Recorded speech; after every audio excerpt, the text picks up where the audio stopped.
మీ business ఏదైనా మీ ఊర్లో promotion చేయాలంటే అది సుమన్ టీవీతోనే సాధ్యం. ఇప్పుడే సంప్రదించండి.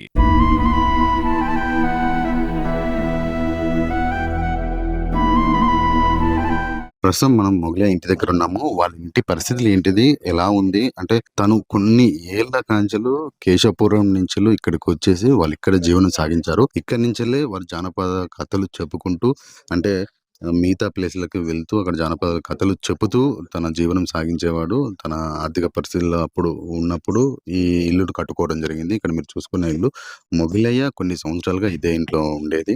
ఈ తర్వాత 'బలగం' సినిమా విడుదలైన తర్వాత 'బలగం' సినిమా నటించిన తర్వాత కూడా తను ఇదే ఇంట్లో ఉండేదని చెప్పేసి ఇంతకుముందు వాళ్ళ భార్య, వాళ్ళ పిల్లలు కూడా చెప్పారు. మనం ఆ ఇంట్లోకెళ్దాము. ఇక్కడ మొగలయ్య నివసించిన ఇల్లుని చూద్దాము. ఇది ఎన్ని సంవత్సరాల క్రితం నిర్మించింది ఈ ఇల్లు?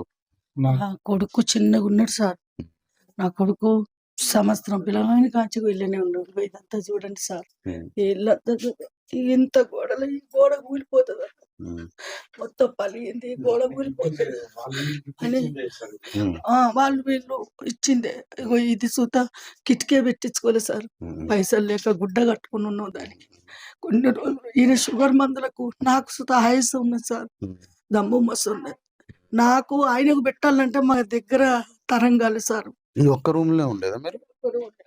హ్మ్. ఈ రూము ఇగో ఈ ఈ కాలం గడిపిన సారు. ఈ కష్టాలు పడలేక ఇక్కడనే పడుకునేది. ఇక్కడనే పడుకునేది. హ్మ్. మాకేమున్నది సారు. మాకు ఇళ్ళనే పడుకునేది.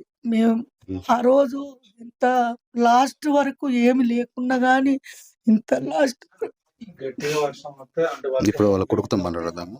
సార్ చెప్పండి. గట్టిగా వర్షం వస్తే వేరే కాడ రెంట్ తీసుకొని ఉంటుంది ఈ సీజన్‌లో. హ్మ్. ఏది వర్షాకాలం. వర్షాకాలం.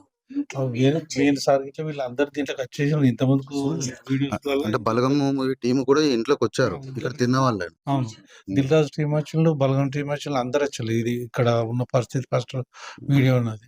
ఇప్పుడు వర్షం పడితే ఆటోమేటిక్‌గా పైకి ఒక్కసారి దించాడు. హ్మ్.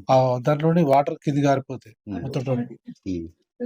ఈ గోడ ఇట్లంటే కూలుతా సార్. ఇగో హ్మ్. ఇట్లా కూలుతాను చూడు. హ్మ్. ఇగో హ్మ్. ఇగో ఇగ చూడు. ఇట్లా కూలిపోయినా గానీ ఇళ్ళనే ఉన్నాం సార్. ఇక్కడ మీరు చూసుకోవచ్చు చాలా దీనమైన పరిస్థితులు ఉన్నారు. ముగ్లయ్య గారి ఫ్యామిలీ. ఈ ఇంట్లోనే ఈ ఒక్క రూమ్‌లో ఇంకో రూమ్ ఉంది. మామూలుగా బెడ్‌రూమ్ లాగా ఇది కూడా ఉంటుంది. ఇది చాలా చీకటిగా ఉంటుంది. రెండే రూమ్‌లు. ఈ 2 రూమ్‌లలోనే పిల్లలతోని అంటే ఇద్దరు పిల్లలు మొగలయ్య గారికి. ఒక పాప, ఒక బాబు. బాబుకు పెళ్లయిపోయింది. పాప పెళ్లయింది. అంటే పెళ్లి కాకముందు నుంచెల్లి చాలా చిన్న స్థాయి నుంచెల్లి అంటే మొగలయ్య గారికి పెళ్లయిన తర్వాత నుంచెల్లి ఇదే ఇంట్లో ఉండుకుంటూ 2 రూమ్‌లు. ఈ 2 రూమ్‌లో ఉన్నది.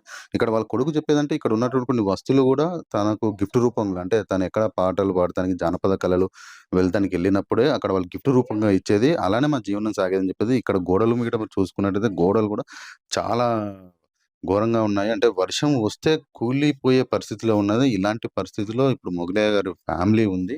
చాలా బాధాకరంగా ఉన్నది. సార్ చెప్పండి ఇంకా ఎలాంటి అంటే ఇదే 2 రూమ్‌లలో మిమ్మల్ని చదివిపిస్తూ మీకు మీతో ఉంటూ ఇక్కడ ఉండిపోయారు. తనెక్కడికైనా ఎళ్ళేది. ఎలా ఉండేది నాన్నగారు మీతో? మాతోటి మంచిగుండేది. ఆయన ఉన్నంత కాలం మంచిగా మంచిగా చూసుకునేది. మమ్మల్ని ఆయనకు ఆరోగ్యపరంగా ఎటువంటి సమస్య ఉన్నా గాని మాకు చెప్పకుండా, మాకు మంచిగా ప్రతి విషయంలో బాగానే చూసుకునేది. మ్యారేజ్ అయినాక నీ బతుకు నువ్వు బతకాలిగా బిడ్డ అది అని చెప్పి పక్కకు పంపించేసిండు గానీ అంతకుముందు మాకు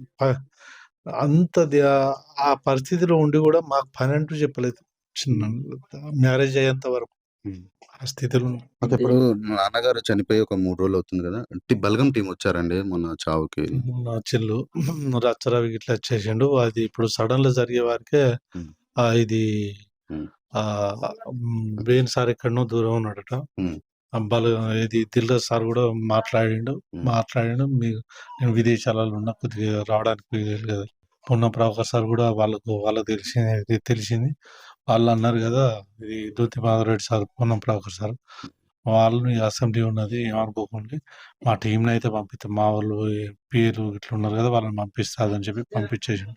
ఇది సుదర్శన్ రెడ్డి సార్ గూడా వచ్చిండు. హ్మ్. ఇంగ సడెన్‌గా మొగలయ్య గారు కాలం చేసేసరికి ఇది ఎవరికీ తెలవలేదు. అందువల్ల అకారణంగా మరణించేసరికి రాలేకపోయారు వాళ్ళు. లేదంటే వాళ్ళు వచ్చేవారని జెప్పేసి మనతో పాటు అంటున్నారు. ఇప్పుడు ఎట్లైనా కర్మలు ఉన్నాయి గాబట్టి అప్పుడైనా వస్తారు కావచ్చు అని జెప్పేసి అంతే కదండి. అప్పుడు వస్తారని చెప్పేసి ఆశతో ఉన్నారు. కానీ మొత్తానికైతే మాత్రం మొగలయ్య గారి కుటుంబము, ఈ ఇంటి పరిస్థితి చూస్తుంటే చాలా దీనమైన పరిస్థితిలో ఉన్నది. అంటే కొన్ని సంవత్సరాలుగా దీనిలో గడిపి తను ఇక్కడనే కాలం చేయడం అనేది చాలా బాధాకరమైన విషయం.